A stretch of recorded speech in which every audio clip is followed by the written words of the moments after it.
Buenos días a todas y todos. Es para mí un orgullo y un placer presentar el panel Construyendo el futuro de México con ciencia y tecnología en el marco de la Mexico Conference del 2021. Muchísimas gracias a todas y todos por acompañarnos. Queremos presentar y comentar este tema tan relevante y vigente para México. Esto en un contexto en el que el desarrollo de la ciencia en México cada día tiene menos recursos y los apoyos para investigaciones, la academia e investigadores se han reducido drásticamente, sobre todo el año anterior, así como en un contexto en el que la innovación mexicana se puede ver un poco detenida y siempre está buscando recursos para crecer y exportar a otros países, pues lo que se crea aquí en México. Nuestros panelistas nos comentarán de su experiencia profesional, los retos y oportunidades que existen y cómo podemos contribuir al avance en este sector tan importante para el desarrollo del país. Contamos con un gran grupo de expertas y expertos a los que agradecemos profundamente su participación y a quienes tengo el honor de presentar a que nos acompañan hoy. Por un lado, tenemos al doctor Antonio Lascano. Él es profesor emérito de la UNAM y es miembro del Colegio Nacional. Por otro lado, tenemos a la senadora Indira Kempis, que es senadora por Nuevo León de la legislatura de 2018-2024. Así también contamos con la doctora Gabriela Soto Laveaga. Ella pues nos acompaña, es profesora mexicana representando a México, pero en Harvard. Ella se dedica a a estudiar la historia de la ciencia y pues básicamente hará su presentación en español. Ella es profesora de Historia de la Ciencia y Antonio Madero Professor for the Study of Mexico en el Departamento de Historia de la Ciencia de Harvard. Y por último, contamos con Fernando Lelo de la Rea. Él es investor en el ALLVP y también es profesor investigador, profesor de asignatura en la UNAM. Me da muchísimo gusto. Y por último, pues está Guillermo Herrera. Él nos acompaña del MIT, es investigador del Centro for Extreme Bionics y PhD Students en el MIT Media Lab. Los dejo. Muchas gracias. Muchísimas gracias, Fernanda. Es para mí un honor estar con todos ustedes. Gracias a todos los asistentes y a los increíbles panelistas por estar abiertos al diálogo y por querer compartir. Bienvenidos a este panel. A lo largo de la conferencia hemos aprendido sobre los retos que vive México. En el panel de COVID-19, por ejemplo, se discutieron los retos que ha traído esta pandemia. Un fenómeno donde al principio parecía que todos los esfuerzos científicos y tecnológicos del pasado no iban a ser suficientes. No había ni lo más básico para el personal de salud. Avances en medicamentos y terapias se veían muy lejos y las líneas de manufactura y cadenas de suministro fueron superadas. Pero tan solo unos meses después, equipos de científicos y emprendedores desarrollaron y fabricaron pruebas, terapias y vacunas con nuevas tecnologías y a velocidades nunca antes vistas. En el panel de cultura aprendimos que para navegar en el mundo tan complejo en el que vivimos hay que crear como artistas. Y creo que los científicos con ideas visionarias y los emprendedores con modelos de negocio disruptivos son eso, artistas. Estoy convencido de que la mejor política en materia científica y tecnológica es construir. Fuera de cualquier ideología y política, en México necesitamos construir colectivamente y pensando en todos. En este panel me gustaría que discutiéramos los retos que vive México hoy en materia científica y tecnológica desde los diferentes sectores que hoy están representados en el panel y cómo es que vamos a construir esta infraestructura científica tecnológica para los próximos 20 años. Les recuerdo brevemente el formato. Vamos a tener aproximadamente 2 participaciones de 5 minutos cada una. Me gustaría empezar con usted, doctora Gabriela Soto. Tiene un libro fascinante que se llama Jungle Laboratories, donde habla sobre esta fantástica historia, la historia del barbasco y cómo esto posicionó a México como uno de los líderes en la industria farmacéutica. Tal vez con este ejemplo y otros que tenga usted, ¿cómo ha beneficiado el desarrollo científico a través de los años a México? Tiene la palabra, doctora. Bueno, muchísimas gracias. Buenos días a todas y a todos. Quiero darle las gracias a los organizadores, a las alumnas y alumnos mexicanos en Harvard por organizar un congreso que estimula, nos hace pensar y sobre todo cuestionar nuestra realidad como país y como mexicanos. Para contestar tu pregunta de cómo ha beneficiado la ciencia a México, creo que tenemos que partir desde la rama de que hacer una puntualización que desde el punto que la tecnología y la ciencia en sí no tienen agencia propia. La tecnología es creada por seres humanos y conlleva las mismas fragilidades humanas. Por ejemplo, el algoritmo que no puede leer rostros morenos sin tomar en cuenta la gran gama o entender acentos, estos artefactos creados por seres humanos sin tomar en cuenta la gran gama de, por ejemplo, pigmentaciones humanas. Pero esto se puede aplicar a cualquier aspecto de tomas de ciencia y tecnología. Por ejemplo, las decisiones de dónde se pondrá una estación de metro, hasta dónde se va a establecer un laboratorio. Entonces, para mí, como profesora investigadora en Harvard, que estudia el impacto de la ciencia y tecnología en la sociedad, uno de los aspectos de mi trabajo que más me apasiona es presentar evidencias históricas que nos retan a repensar lo que creíamos que ya sabíamos. A través de, como mencionaste, mis libros o artículos, pero sobre todo en el aula, reto al mundo en que piensen en una América Latina, en particular a México, como un espacio con una larga trayectoria de producción científica y tecnológica. Pero también los invito a investigar, junto con los triunfos, los momentos en que la ciencia no ha podido avanzar en nuestro país y sobre todo el por qué. Esto es sumamente importante porque somos un país en el cual nos jactamos de nuestro rico pasado histórico, pero cuando es cuestión de crear política que rija la ciencia y tecnología, parece ser que siempre es borrón y cuenta nueva y que no se ha hecho nada en nuestro país. Cuando hablamos de ciencia en México, frecuentemente se nos olvida el pasado porque estamos apresurados por llegar al futuro, pero la ciencia no funciona así. Si hablamos de innovación científica, por ejemplo, ¿qué pasa si te cuento que durante 2 décadas México tenía el monopolio mundial en la producción de hormonas esteroides? ¿O que México es donde se inventó la píldora anticonceptiva? ¿O que México producía y era autosuficiente en su producción de ciertas vacunas? ¿O que la revolución verde se lanza desde México hoy en día y hoy en día más de 60% del mundo consume variedades de trigo diseñadas y producidas en laboratorios y campos experimentales en México? Estos ejemplos son fascinantes, pero al no entender la historia de la ciencia en nuestro país, corremos el riesgo de crear políticas y leyes que arrasan con todo, porque los que hacen política, número uno, creen entender lo que es ciencia en nuestro país, pero al no entenderlo, hacen políticas que en vez de estimular e innovar, estancan la historia, como dijiste al principio. Entonces, a mí como profesora en Harvard, eso es lo que más me apasiona, enseñarle a mis alumnos que puedan nombrar 5 científicos mexicanos, que puedan hablar de invenciones mexicanas y llevarse eso al mundo. Muchísimas gracias, doctora Gabriela. Qué historias tan fascinantes.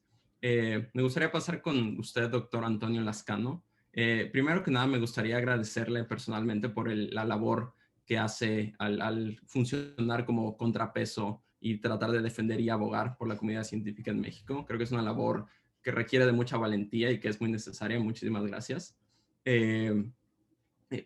Parece que las decisiones y las prioridades de la actual administración en materias científicas no están alineadas al futuro. Me gustaría si pudiera darnos brevemente un resumen de cuál es el estado actual del aparato científico en México y si cree que México está perdiendo una oportunidad única para poder destacar científicamente y poder resolver problemáticas. Tiene la palabra, doctor Antonio. Muchas gracias por la invitación para participar con todos ustedes. Bueno, lo primero que habría que decir es que la investigación científica es un proyecto a largo plazo en cualquier cultura, en cualquier país. Y en ese sentido, uno no puede suponer que puede estar cambiando cada vez que tenemos un sexenio nuevo. Es decir, la política científica con sus aplicaciones tecnológicas tiene que tener una visión transeccional. Durante mucho tiempo, el Estado mexicano, apoyado en una serie de premisas que se dan inmediatamente después de la Revolución, apoya de una manera muy clara la cultura. Y como resultado de eso tenemos, por ejemplo, el movimiento muralista, tenemos una sucesión de escritores excepcionales, tenemos, por ejemplo, la recuperación de tradiciones viejas en danza, en poesía, etcétera. Lamentablemente, cuando se da ese periodo postrevolucionario, los gobiernos no se dieron cuenta que era igualmente importante preservar y desarrollar la investigación científica, que había alcanzado niveles de excelencia en algunas áreas durante el Porfiriato. Y fue después, gracias sobre todo a la labor de algunos pioneros y algunas instituciones, sobre todo al amparo de la Universidad Nacional primero, de los institutos de salud después, que la investigación se fue construyendo lentamente. Pero la investigación científica requiere de un cambio constante de generaciones, de investigadoras, de científicos, de paradigmas, requiere de estar haciendo una inversión no solo económica, sino también social. Y habría que decir que durante los sexenios pasados esto fue muy errático. Por ejemplo, en el sexenio anterior, con el licenciado Peña Nieto, el CONACYT iba avanzando, se había sobre todo obtenido el logro muy claro de que fuera la comunidad científica la que de manera muy decisiva participara en la evaluación de proyectos, de políticas, de otorgamiento de becas, etcétera. Pero luego en el 2017 hubo un recorte brutal del 25%, que fue como, digamos, emparejar los setos de un jardín. Todo fue recortado y la ciencia no puede sufrir este tipo de vaivenes. El problema para mí comienza muy severamente, prácticamente desde el primer día en que toma posesión el presidente actual, el presidente López Obrador, porque se refleja de inmediato un espíritu anticientífico que muestra su discurso antiintelectual, por un lado, y por otro lado, estas invocaciones un poco raras, medio metafísicas, que no son compatibles, desde luego, con el desarrollo científico. La ciencia solo se puede desarrollar claramente en un ambiente laico. Un buen ejemplo sería el caso estadounidense, en donde en algunos sitios la enseñanza y la teoría de la evolución no solo no se ve favorecida, sino incluso reprimida por prejuicios de tipo religioso, que desde luego se tienen que ver bajo una óptica ideológica. Yo creo que en este momento uno puede describir la investigación científica en México como en una situación de desastre. Tenemos una directora que es una científica muy capaz, muy brillante, dirigiendo el CONACYT, el equivalente un poco al National Science Foundation, para poner un ejemplo que sea comprensible para el auditorio estadounidense, en donde una de sus políticas más claras ha sido la de la concentración de poder, el evitar que la comunidad científica sea la que esté tomando decisiones de una manera crítica. La ciencia no es democrática, la ciencia es participativa. La ciencia es participativa porque uno no puede votar si el COVID-19 es causado por un virus o si los meteoritos caen del cielo. Uno revisa críticamente la evidencia en ese sentido y eso subyace la formación de las primeras sociedades científicas, don Guillermo, desde el siglo XVII. Cuando uno ve la historia, por ejemplo, de la Royal Society o Academia de Lindsay, era precisamente el estar discutiendo todo. El reprimir la capacidad de decisión de la colectividad, de la comunidad, el concentrar las decisiones y en apelar a una visión completamente idealizada de un pasado prehispánico, con adjetivos como que hay que oponerse a la ciencia occidental y neoliberal, francamente resulta risible. Yo quisiera saber cómo se define la ciencia occidental en un momento en que sabemos en que el álgebra es básicamente un invento musulmán y en el que nos damos cuenta, por ejemplo, que las vacunas se originaron como una forma de inmunización en el África, en la China y en la India, hasta alcanzar el refinamiento que luego se va a dar con Jenner a finales del siglo XVIII. Entonces, yo creo que ese tipo de prejuicios han convertido, ese tipo de políticas han convertido a la ciencia mexicana en una zona de desastre que puede ser peor. Muchísimas gracias, doctor Antonio. Qué gran frase. La ciencia no es democrática, sino participativa. Senadora Indira, nada más me gustaría ver si pudiera intentar voltear su cámara, porque me comentan que está como volteada a 90 grados. Pero ahorita vamos a regresar con usted. Fernando Lelo de la REA, me gustaría que cambiáramos un poquito y vamos a pensar ahora en ideas grandes y en proyectos trascendentales. Tal vez pensemos, por ejemplo, en compañías como SpaceX, que crean tecnologías disruptivas y crean mercados que no existían. Me gustaría preguntarle si cree que está listo el ecosistema en México para desarrollar y fondear este tipo de compañías o este tipo de tecnologías, o si tal vez debemos pensar en avances un poco más incrementales. Tiene la palabra, Fernando. Muchas gracias, Guillermo, y gracias de nuevo por la invitación. Un honor compartir panel.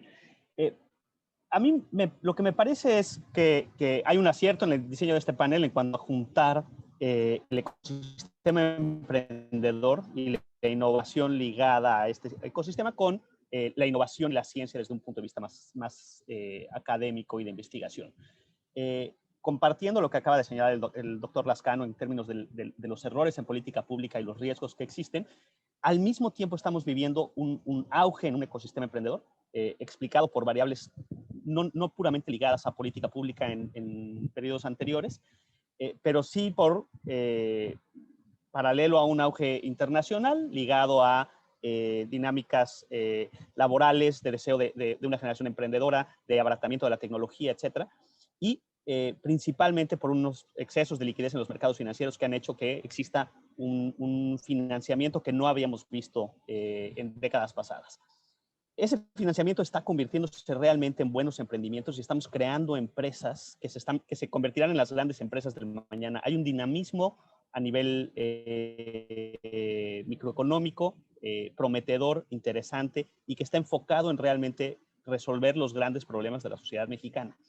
En ese sentido, yo creo que tenemos un buen crisol. Hay indudablemente el talento mexicano con el conocimiento, con las bases, no solo de conocimiento de ciencia, sino de conocimiento administrativo y de gestión para crear estas grandes empresas y ofertar al mercado productos y servicios que cambien vidas.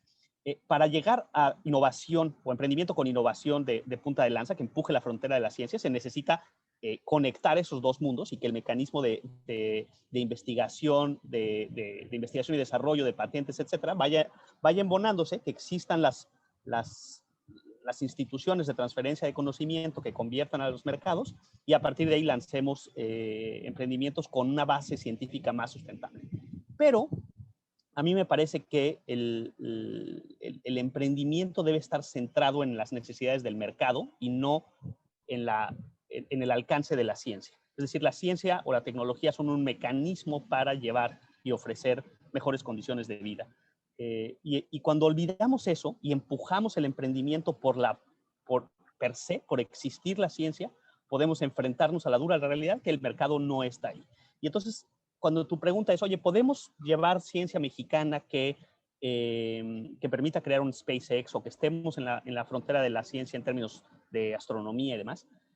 Yo creo que la pregunta correcta no es, oye, ¿tenemos un nacionalismo tal que nos quiera hacer reemplazar los cohetes y las naves espaciales americanas o europeas por naves espaciales mexicanas? Sino más bien, ¿cómo se va a beneficiar la población mexicana con sus carencias, con sus dificultades, con sus problemas a partir de ese esfuerzo? ¿O utilizamos al mejor talento mexicano en este engranaje de sector privado y sector público para resolver los grandes problemas? Y ahí es donde me parece que tenemos que poner atención. Para ser muy concreto, por supuesto que existe el talento, por supuesto que existe el conocimiento, por supuesto que hoy día, a diferencia de lo que sucedió durante muchos años, existe el financiamiento para apostar a grandes emprendimientos, para apostar a construir hoy las grandes empresas del futuro mexicano. Y esas grandes empresas, ¿qué van a atacar? ¿Dónde vamos a enfocar ese esfuerzo? ¿De qué nos vamos a sentir orgullosos en 30 años de haber creado y cuidado desde hoy? Y yo quisiera ver más respaldo científico. Me preocupan los aspectos que ya explicaron la doctora Soto y el doctor Lascano. Y el ecosistema emprendedor también es frágil. Es frágil en cuanto a que la política pública también ha cambiado y también se necesita política pública para el emprendimiento. Mucha investigación, pienso en la doctora Mariana Mazzucato, que ha escrito sobre el rol del sector público en la creación de un ecosistema de innovación y emprendimiento, incluyendo en los estándares mundiales, como puede ser Nueva Inglaterra o Silicon Valley. Y estas políticas públicas se han abandonado también.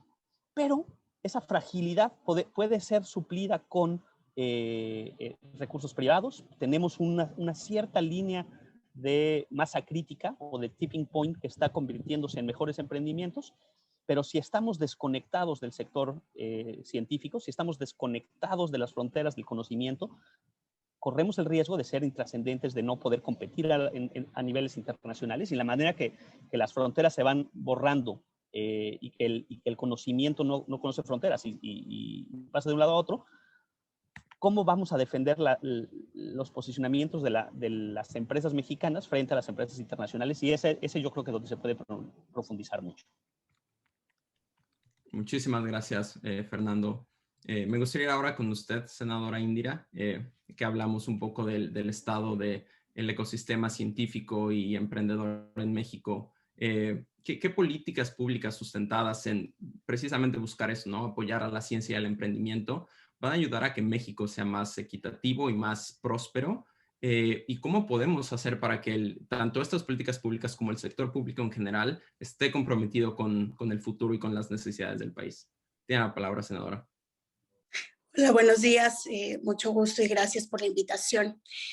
Yo soy de las que piensa, convencida además siendo hija de 2 científicos y que veo lo que dice el doctor Lascano, que sí, que efectivamente la ciencia es a largo plazo, que estamos en una crisis, hablando en esos términos, y que al mismo tiempo tendríamos que buscar estas tendencias internacionales y la competitividad que nos da a partir de ciencia, tecnología, innovación y creatividad en el campo del emprendimiento y del empresarial.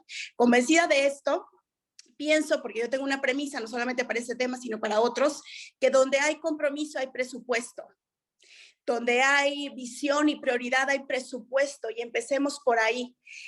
Que no es posible que un país lleno de personas talentosas que han dedicado su vida a inventar, a crear, no tengan el presupuesto necesario para hacer su trabajo y para explorar sus talentos. De ahí que México se ha caracterizado también en las últimas décadas en ser un país en donde hay fuga de talentos. ¿Por qué? Porque se puede hacer ciencia y tecnología en otros países, y la gran pregunta es ¿por qué en México no?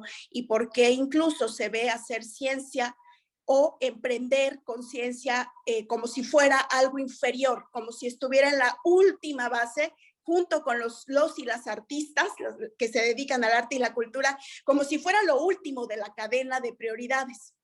Entonces me parece que para enfocarnos primero, pues obviamente, y tener ese compromiso, se tiene que reflejar en los presupuestos que han caído, que cada vez hay menos becas, que ya lo decía el doctor Lascano, se está esto reflejando en una situación prácticamente en donde la ciencia, la tecnología y la innovación, en lugar de ser el pilar de un país que puede poner esto sobre la mesa para su competitividad, no es así. Entonces, empezar por ahí en los presupuestos. Y segundo es que la visión sí importa. A mí me toca hacer política y cuando pienso en esto, entiendo, como decía también la doctora Soto, que no cualquiera puede sensibilizarse ante un tema que ha sido rezagado en este país.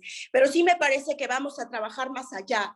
Hoy, por ejemplo, mi compañero Alberto Galarza, que además es maestro universitario, propone junto a una red de científicos y científicas en México una ley general de ciencia y tecnología en donde ya se habla de créditos y de otro tipo de prioridades que podríamos echar mano.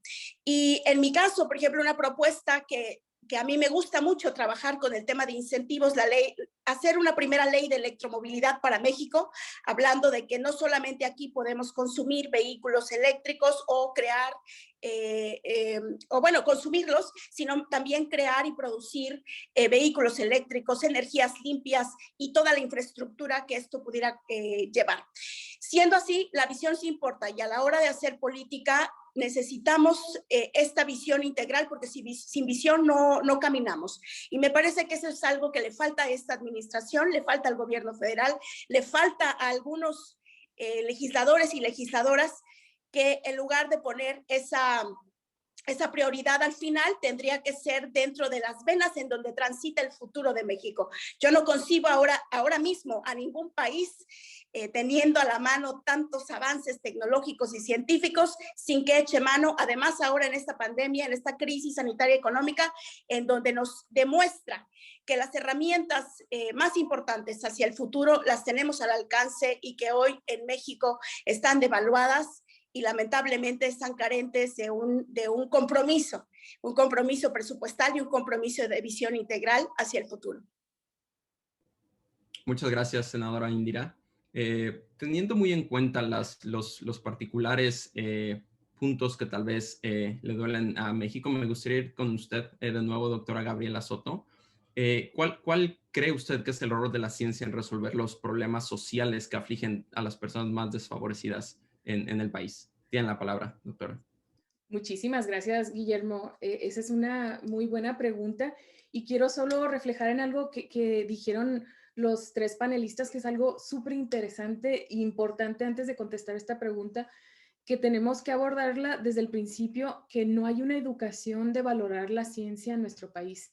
Tenemos que empezar desde antes de la primaria, empezar a dar valor a algo que realmente no se siente, no se puede ver, como la pintura, como los murales, como los bailes, pero crear esa sensibilidad táctil de que sí puedes ver la ciencia, sí la puedes crear y que la ciencia y la tecnología son universales y no solo para la élite, sino que son para todos los mexicanos. ¿Y cómo se va a crear eso? Con la educación. Y creando un sentimiento. Está súper bien que todos podamos nombrar a los 6 héroes de la revolución, pero es más importante si pudiéramos nombrar a 6 científicos mexicanos desde la niñez, que todo niño de la primaria saliera entendiendo cuáles eran las contribuciones de científicos. Eso empieza a cambiar un marco, dando un marco histórico, y el valor cambia la narrativa nacional. Entonces, solo quiero hacer hincapié de que tenemos que empezar desde ese punto de darle valor y cambiar cómo nos estamos definiendo como mexicanos. Pero también tenemos que cambiar la pregunta y el marco de referencia en cómo resolver los problemas, porque nos tenemos que preguntar cuáles son los problemas más apremiantes. Estos problemas sociales, como pueden ser ayudados por la ciencia y la tecnología. Primero, tenemos que decidir cuáles son los problemas en consulta con la gente que los está padeciendo. Un gran error es intentar encontrar soluciones a problemas que se perciben como tales desde fuera de una comunidad, fuera de un municipio, fuera de un estado.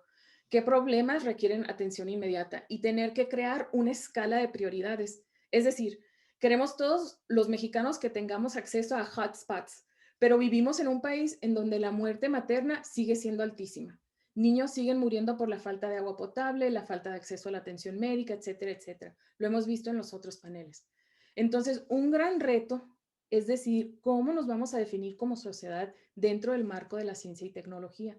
¿Cuáles problemas vamos a solucionar? Proyectos como Isla Urbana que cosechan la lluvia en la Ciudad de México para que sea potable, se le da prioridad a hotspots, o crear un laboratorio de innovación como los hay en MIT y Harvard, pero para que sea para una población universal. Es difícil, ese es el reto. Tratar de hacer una escala de valores de lo que necesitamos en la sociedad y a dónde le vamos a poner el enfoque, porque es muy importante que México siga con una visión internacional de produciendo ciencia y tecnología para competir internacionalmente, pero también tenemos problemas gravísimos que puede la ciencia y la tecnología ayudar, como son los que ya mencioné. Muchas gracias. Muchísimas gracias, doctora Gabriela. Doctor Antonio Lascano, me gustaría regresar con usted. Ahora que describió los retos que vive el país y el aparato científico en México, concretamente, ¿tiene algunas ideas o propuestas de cómo podemos resolver estos retos que se viven en México? Número uno, con políticas públicas. Sabemos que está involucrado en el tema, en el área, pero también, igual ahorita añadiendo un poco a lo que mencionó la doctora Gabriela, sí la ciudadanía tiene un rol y cómo podemos empujar todo eso desde el rol de la ciudadanía. Tiene la palabra, doctor. Muchas gracias. Bueno, lo primero que habría que decir es que una sociedad que es capaz de producir un Diego Rivera, una María Izquierdo, un Octavio Paz, es capaz de producir grandes matemáticas, grandes bioquímicas o genómicos excepcionales. Eso es perfectamente claro. No nos falta creatividad en México, eso es muy evidente. Lo que falta es la oportunidad para que la ciencia se desarrolle de una manera homogénea en todo el país, porque yo no sé cuántas Madame Curie estamos perdiendo en un pueblito perdido en Oaxaca, por ejemplo. Yo no sé cuántos muchachitos que podrían ser el equivalente a un Fred Hoy están perdidos en un barrio perdido en la Ciudad de México. Entonces, yo creo que ese es un primer problema que se tiene que hacer. La ciencia tiene que ser, el acceso a la educación científica tiene que ser un privilegio de todos los ciudadanos y todos los niños y los jóvenes del país. Punto número uno. Punto número dos, la senadora Kempi se refirió a un punto esencial y son los intentos que yo encuentro bastante sórdidos de parte de la directora actual del CONACYT para promover una ley de ciencia y tecnología que va contraria al desarrollo científico y tecnológico de México, y yo creo que la comunidad entera debería estar reaccionando en contra de eso. En tercer lugar, en una democracia, y México lo es con todos los problemas que tenemos como cualquier país, pero México es una democracia y en junio vamos a tener elecciones. Bueno, que en esas elecciones se refleje el apoyo y el castigo dependiendo de nuestras preferencias a los distintos legisladores, a los distintos gobernantes que no han sabido responder al caso de la pandemia. ¿Por qué estoy hablando del caso de la pandemia? Porque la pandemia ha venido a exhibir a nivel mundial los aciertos y los defectos que se generan cuando tenemos una política científica adecuada.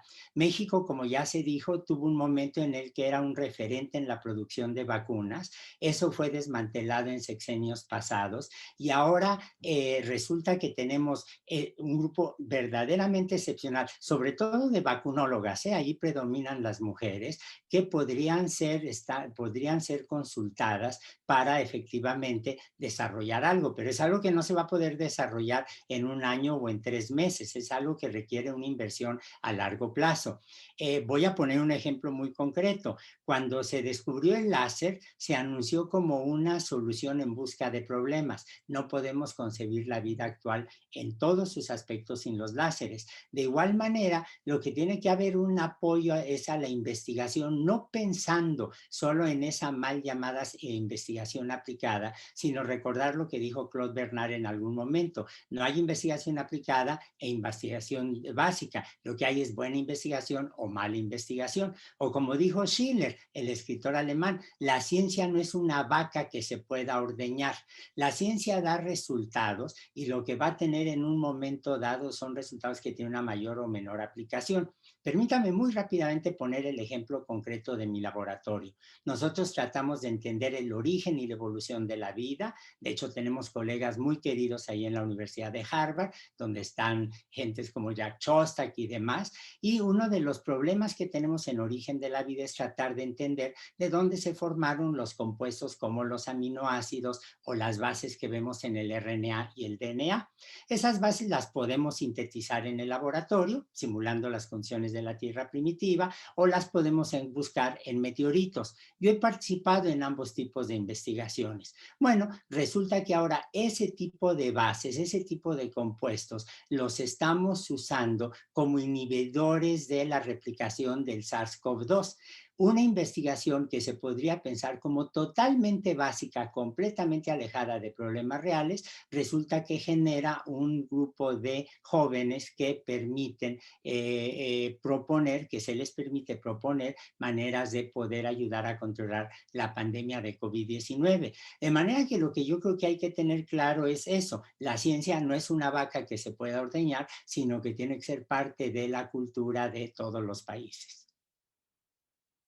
Muchísimas gracias, doctor Antonio. Siguiendo con el punto de que definitivamente en México no hay falta de creatividad ni de talento, me gustaría ir con usted, Fernando Leo de la Rea. Tengo entendido que el trabajo de un inversionista, de un VC, consiste en encontrar e impulsar emprendedores extraordinarios, ¿no? Con base en su experiencia y imaginando que ha platicado con cientos y cientos de emprendedores, ¿cómo se crean estos emprendedores extraordinarios? Y si tiene alguna opinión en de quién debería hacer el trabajo de crearlos. Tiene la palabra. Gracias, Guillermo. Y es una extraordinaria pregunta. Sin duda, me regreso a lo que dijo la doctora Soto. Hay un tema educativo aquí en el que tenemos que trabajar. Las emprendedoras, los emprendedores que estamos encontrando y que sin duda son gente extraordinaria, aprenden esta motivación, esa aspiración, esa insatisfacción por el status quo y el deseo de cambiar al mundo en su casa y en su formación temprana. Lo que nosotros hemos observado es que llegue una generación más grande de emprendedores, emprendedoras que empujen estas fronteras y que creen más empresas, depende de dos cosas. Lo primero es, se requiere estabilidad macroeconómica. Regreso a lo que se ha hablado mucho aquí. La ciencia, la investigación, la innovación, el emprendimiento son de largo plazo. Y para poder hacer algo de largo plazo necesito tener un horizonte en el cual puedo planear, esperar, ser paciente, etc. Y México perdió generaciones de emprendedores a partir de los largos periodos de inestabilidad y crisis recurrente. Y en la medida que regresemos a periodos de crisis recurrente y de inestabilidad, y alta inflación, altas tasas de interés, se va a mermar la innovación, se va a mermar el emprendimiento porque necesitamos esos horizontes largos. Pero hasta ahora vivimos un periodo relativamente largo de bonanza y por eso estamos viendo ese surgimiento de emprendedores. Y el otro componente esencial es el tener casos ejemplares, el tener lo que llamamos role models. Es decir, ¿de dónde me inspiro para sentir que yo también puedo cambiar el mundo? ¿De dónde saco la referencia para aspirar a más? Y cuando, y regreso, perdón que lo cite mucho, doctor Lascana, pero coincido mucho en su plática, cuando piensas este joven en un barrio marginado en el Estado de México, o esta chica brillante en un municipio rural en Oaxaca, ¿a quién voltean a ver para aspirar a más? Y necesitamos generar una narrativa colectiva que diga, oye, aquí hay estos pasos, aquí hay estos soportes y aquí hay estos ejemplos que son accesibles, que es gente con la que te puedes identificar, que tú puedes voltear y decir, yo he tenido una vida similar, tengo acceso a los mismos recursos o falta de recursos, y lo que ella logró, yo también puedo lograrlo. Yo creo que ese es un elemento que estamos viendo más y más. Entonces, gente con buena formación a nivel de soft skills, de inteligencia emocional, de deseo de cambiar el mundo, de perseverancia, de resiliencia, etcétera, y al mismo tiempo con la mira apuntando alto, con un amor profundo a México, que creo que es el factor común de todos los que estamos aquí, pero con esa garra de decir, yo puedo hacerlo. Después, me parece que en un segundo plano viene, pues, ¿qué aportas de único en términos de conocimiento científico, de propiedad intelectual desarrollada propiamente, o de haber tenido un insight de mercado, una identificación de una oportunidad única, diferenciada, defendible? Pero lo primero es la condición necesaria y la manera en la que vamos a alcanzar un número importante de gente que quiere emprender es cuando crean que pueden cambiar. Primero, no tiene horizontes de largo plazo y segundo, se resigna a que el status quo es su condición determinista y pues entonces lo que se voltea es decir, pues denme programas sociales para apoyarme porque aquí no me queda más que estirar la mano. Pero y sin ser naive en cuanto a la autodeterminación de la gente y entendiendo todas las fricciones y todas las barreras que ha creado el privilegio en nuestro país, sí me parece que necesitamos educación y esos role models para que queremos más emprendedores. Excelente. Muchísimas gracias, Fernando. Senadora Indira, me gustaría ir con usted para la última pregunta del panel antes de pasar a las preguntas del público. Creo que hemos hablado y que todos estamos de acuerdo en que el largo plazo es fundamental para poder desarrollar ciencia y tecnología. Y parece que las políticas públicas se han caracterizado por estar enfocadas en el corto plazo y, como lo mencionaba, estar ligadas a estos periodos gubernamentales, ¿no? Que van de 3 a 6 años. Cuando sabemos que los ciclos de aprendizaje y de ejecución en la ciencia y en la tecnología son mucho mayores. A veces hablamos de más de 10 años para que una innovación científica o para que una empresa pueda madurar. desde la política, ¿qué cree que podamos hacer para poder alargar estos ciclos y poder enfocarlos en el largo plazo? Tiene la palabra, senadora. Sí, es de largo plazo la ciencia, pero las nuevas generaciones tenemos mucha prisa. El cambio climático, la economía, la salud, la seguridad, problemas que tenemos sociales de violencia, de nuevos derechos emergentes, hacen una crisis global que también se ve reflejada obviamente en nuestro país, y más si hay decisiones incorrectas que generan todavía un caldo de cultivo perfecto para que quizá nos veamos o nos sintamos incluso limitados para ofrecer soluciones. Entonces, si bien es cierto que hay que considerar los largos plazos de la investigación, la ciencia y la tecnología, también hay que considerar que tenemos prisa y que la innovación y la creatividad no tienen límites. Y en ese sentido, y hablando de competitividad en un mundo tan complejo, también habríamos que poner estos pisos parejos de derechos. Me parece que es muy importante cuando escucho hablar a la doctora y al doctor sobre educación y sobre cómo le hacemos para que esto no sea un privilegio de unas cuantas personas que tuvieron acceso primero a educarse y después a vaciar sus talentos en otras oportunidades. A mí me hace pensar no solamente en lo que acaba de decir Fernando, que me parece básico, cómo emprender o cómo hacer proyectos científicos si vives en un país en donde no hay certidumbre jurídica, en donde no hay estabilidad económica, en donde vamos en un vaivén de fugas de inversiones, pues está más difícil todavía. Entonces, solucionar esto en lo macro.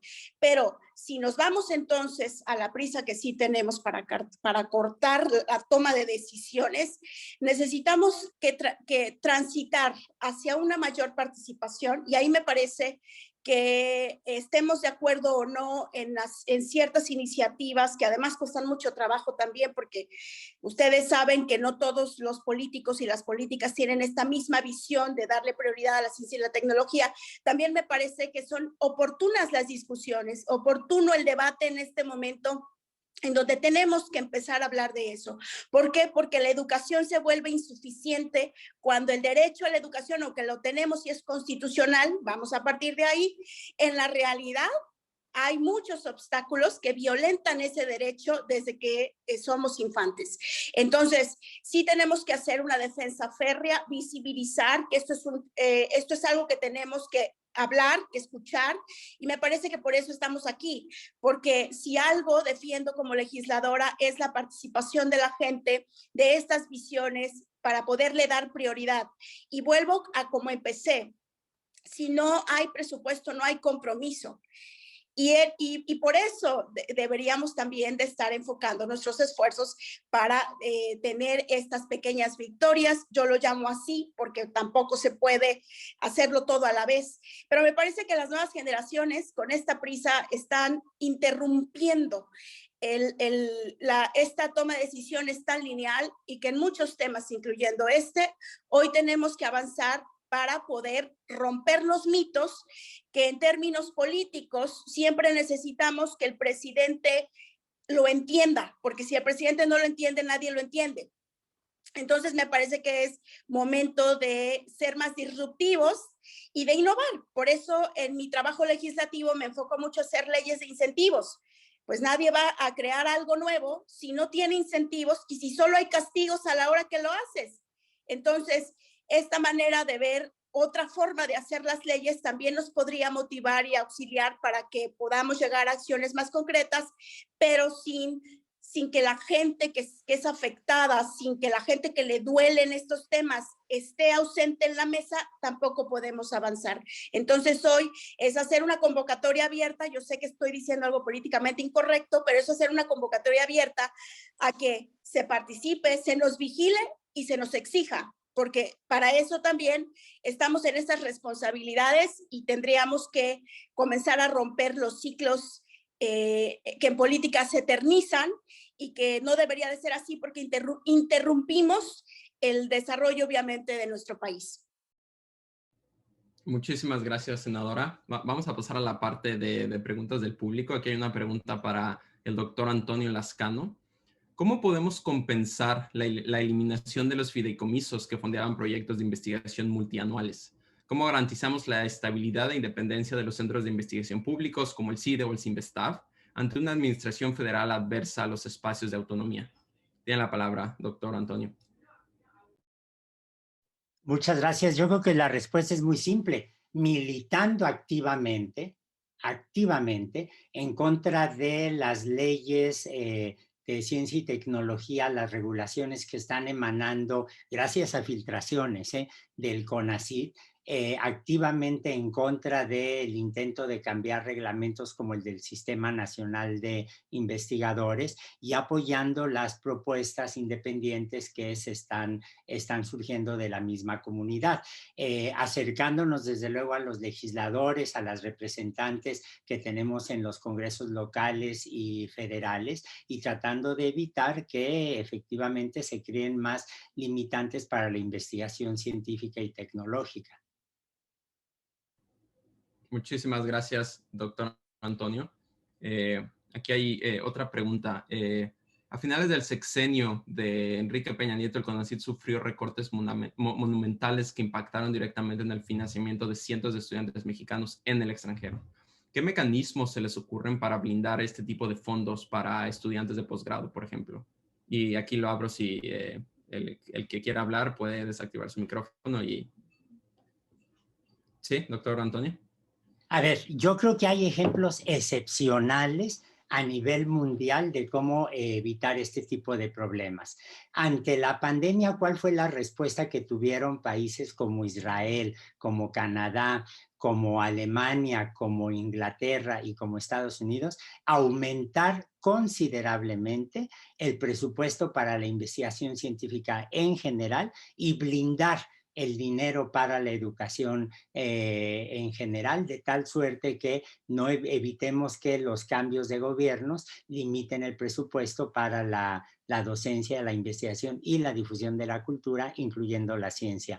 Canadá, por ejemplo, fue notable porque el premier Trudeau, en cuanto ya habían pasado unos meses y se estaba percatando el mundo de la gravedad de la pandemia, inmediatamente transformó muchos puestos de postdoctorantes en puestos definitivos y anunció una inversión mayúscula. Lo mismo hizo la Wellcome Foundation en Inglaterra y desde luego que en Alemania, previsiblemente, que tiene un sistema de investigación muy sólido, se dio más presupuesto y se blindó el dinero destinado a la educación y a la investigación. Muchas gracias, doctor Antonio.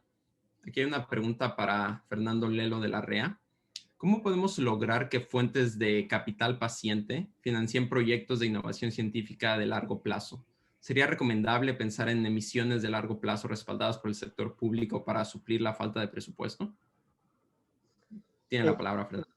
Gracias, Guillermo. A ver, es una pregunta muy interesante y voy a referirme a lo que hablaba la senadora Kempis. Esto es un tema de incentivos. ¿Cuál es el incentivo que creamos para esta inversión y cuáles son las fuentes que llaman financiamiento paciente? Entonces, comparemos con otros lados del mundo. El grueso del financiamiento paciente a nivel mundial, pues viene de fondos de pensiones, aseguradoras, es decir, horizontes largos de inversión que permiten esta llamada paciencia. Pero los incentivos ahí están puestos para maximizar los retornos financieros. Ese es el mandato, esa es la responsabilidad fiduciaria que tienen. Y sin duda está comenzando a haber cambios a nivel mundial que están, digamos, como sacándonos de esta narrativa que imperó durante algunas décadas de el único fin de la empresa es maximizar el retorno de sus shareholders y por lo tanto el único fin de todos estos mandatos debe ser la maximización de los retornos financieros. Está habiendo ciertos cambios, pienso en el ejemplo de Japón, donde los grandes fondos de pensiones están buscando métricas de ESG, es decir, Environmental, Social and Governance, que están buscando otros impactos y en particular el beneficio social de estas inversiones. Y entonces hay que cambiar los incentivos. Si el incentivo es puramente la maximización del retorno financiero, y así están diseñadas las instituciones que manejan el capital llamado paciente, es difícil que ese capital vaya a financiar la ciencia en el entendido que explicó el doctor Lascano, como esta ciencia no necesariamente aplicada, sino simplemente la ciencia por la ampliación del conocimiento de las fronteras para los seres humanos. la segunda parte de la pregunta, que tiene que ver con bonos, con garantías gubernamentales para emisión de bonos, yo creo que tiene que ver un poco con regresar a lo mismo, es dónde están las prioridades del sector, del gobierno federal, qué quiere financiar y cómo se financia es un segundo paso. Si la estructuración de bonos etiquetados se puede hacer, pero si el deseo del gobierno no es, digamos, si el deseo del gobierno fuera empujar la ciencia y la tecnología con esta lógica, no necesita crear un bono etiquetado, simplemente se utiliza parte del presupuesto federal para eso. Entonces, ¿qué otras fuentes de capital paciente existen? Entonces, en Estados Unidos, esto es bien conocido, las universidades tienen los llamados endowments, son recursos de la propia institución que pueden ser utilizados en largo plazo. En México no tenemos esto, no hay una cultura asociada a este financiamiento privado, no hay una cultura de este como give back, de regresar y decir, oye, pues a mí fui egresado de la Universidad Nacional, obtuve estos beneficios, voy a regresar apoyando la creación de un endowment de forma que la propia universidad tenga estos recursos revolventes. Eso no ha surgido. Me parece que, y de nuevo, si se diseñan los incentivos correctamente, podemos crear ese tipo de instituciones. A mí me da ilusión la creación de instituciones público-privadas que puedan crear esos incentivos para la inversión de largo plazo, pero hoy en día las instituciones que manejan los capitales pacientes en México están comandadas a la maximización de los retornos, y en ese sentido está limitado el rango en el que pueden invertir, si bien estamos viendo, ya están invirtiendo en venture capital, ya están invirtiendo en esta creación de empresas y en el emprendimiento. Hoy en día las Afores han emitido, al día de hoy hay 13 CADES, es decir, vehículos listados en la bolsa que manejan recursos de los fondos de pensiones, que están invirtiendo en creación de nuevas empresas. ¿Cuánto componente de ciencia y tecnología tienen esas? Esa es otra pregunta, pero en la medida que el mercado responde y estas empresas creen ventas, creen utilidades, creen empleos, creen bienestar para la sociedad, ese camino vale la pena continuar. Muchísimas gracias, Fernando. Aquí hay una pregunta para la senadora. Alguien pregunta, ¿qué iniciativas ha presentado en favor de la ciencia y la tecnología? ¿Y en qué etapas están dichas iniciativas? ¿Y qué está haciendo para empujarlas por el proceso legislativo? Tiene la palabra, senadora. Considero que una visión que favorece siempre estas innovaciones y esta creatividad, porque al país le cuesta retener el talento. El Estado, o sea, los que conformamos en diferentes responsabilidades, deberíamos tener esa conciencia por cada persona que deja de hacer ciencia y que se va del país o que no emprende o lo que ustedes gusten y manden, nos cuesta para el futuro, o sea, son costos. Y en ese sentido, las propuestas que yo he hecho han sido más precisamente para generar incentivos en ciertos avances tecnológicos muy específicos. Les hablo de esto, de la propuesta de la primera ley en México de electromovilidad, porque una de las preguntas que más me hacía era, bueno, ¿y por qué incentivos nada más para consumir esas energías de otras empresas en otros lados o de esos vehículos que se manufacturan en otros lados, si bien puede ser en nuestro propio país? Y sobre todo cuando conocí a mexicanos y a mexicanas que están haciendo estos desarrollos tecnológicos, que están innovando, que están investigando, y a partir de ahí entonces la ciencia y la tecnología se vuelve en un eje transversal, es decir, cuando digo que hay que tener defensas, nosotras en el Senado defendimos los fideicomisos. Hemos sido muy aguerridos y aguerridas en eso. Hemos velado también por la parte presupuestal a la hora de discutir los presupuestos. Sin embargo, eso es insuficiente. Si nosotros no somos capaces de poner en la mira de que en todas las áreas, esto es un eje transversal.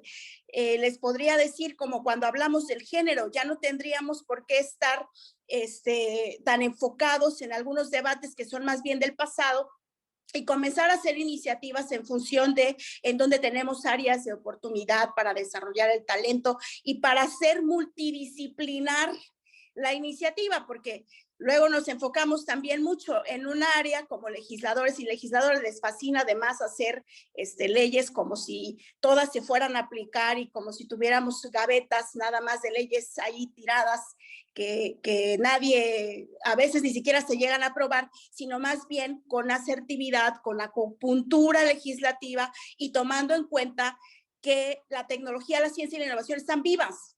No es algo que nos inventemos o que estemos generando conceptos abstractos tampoco, sino que está viva y que podríamos ir actualizando leyes en la medida en que existan los avances o tengamos las soluciones para los problemas. Las leyes que se anticipan a hacer futuro y no las leyes que nada más están aquí para parchar los problemas, necesitan de esa visión, de esa participación multidisciplinar de diferentes sectores. Otra vez insisto, la gente debe de estar a la hora, no de cuando ya se presentó la ley, sino antes de discutir lo que vamos a presentar. Y eso también me parece una innovación legislativa que podríamos explorar todavía cada vez más. Y bueno, conmigo cuentan por si también tienen ideas de en dónde más podemos hacer para que que al menos esta legislatura lo tenga en la discusión. Yo siempre he dicho, pues uno entra al Senado no nada más para escuchar debates insulsos, sino también para agudizar nuestra capacidad de incluir a las ideas de futuro. Y otra vez insisto, el futuro de México, una de sus venas principales es ciencia, tecnología, innovación. Muchísimas gracias, senadora. La última pregunta es para la doctora Gabriela Soto, ya para ser respetuosos con el tiempo de todos, que nos quedan 2 minutos. ¿Qué nos recomienda? Nos preguntan qué nos recomienda para educarnos nosotros mismos en la cultura de la ciencia y así poder compartir lo que aprendamos. Tiene la palabra, doctora. Esa es una excelente pregunta. ¿Cómo nos educamos nosotros mismos? Y creo que tenemos que partir desde que tiene que haber la infraestructura que permite ese tipo de educación. ¿A qué me refiero? Por ejemplo, si pensamos que la ciencia es algo que está fuera del alcance, crear espacios en donde todos, niños y grandes, puedan ir y manipular, ya sea un instrumento, una máquina, para empezar a crear desde una manera táctil, que es algo que se puede aproximar, pero también cómo crear, concientizar de que es para todos. Te doy nada más rápidamente un ejemplo porque en el minuto que nos queda. El mes pasado se creó la Oficina de Ciencia y Tecnología aquí en Estados Unidos, que había estado vacante durante el antiguo presidente. Y dentro de ese gabinete, a la segunda persona en mando que pusieron es Alondra Nelson, y Alondra Nelson es una historiadora de la ciencia. Y con eso quiso dar un fuerte mensaje que la ciencia la tenemos que considerar como parte de la cultura, que la historia y la ciencia y la cultura están unidos y que no se pueden ver como cuestiones separadas. Entonces, para contestar concretamente, no podemos ver a la ciencia como algo independiente de la cultura, independientemente de nuestra educación, sino algo que tienen que ir unidos, porque solo así es como vamos a aprender el papel que la ciencia y la tecnología pueden jugar en nuestro contexto muy específico, que es el contexto mexicano. Muchísimas gracias, doctora Gabriela. Quiero decirles que estoy fascinado por la increíble conversación que tuvimos, de verdad. Creo que fue una conversación muy constructiva y les agradezco de verdad muchísimo el tiempo a todos ustedes. Le paso la palabra a mi compañera Fernanda. Muchísimas gracias a todas y todos por habernos acompañado en esta sesión. Ahora daremos paso para el siguiente panel, Moving Forward, the Future of USMCA and US-Mexico Relations. Muchísimas gracias, sigan con nosotros. Muchas gracias. Muchas gracias.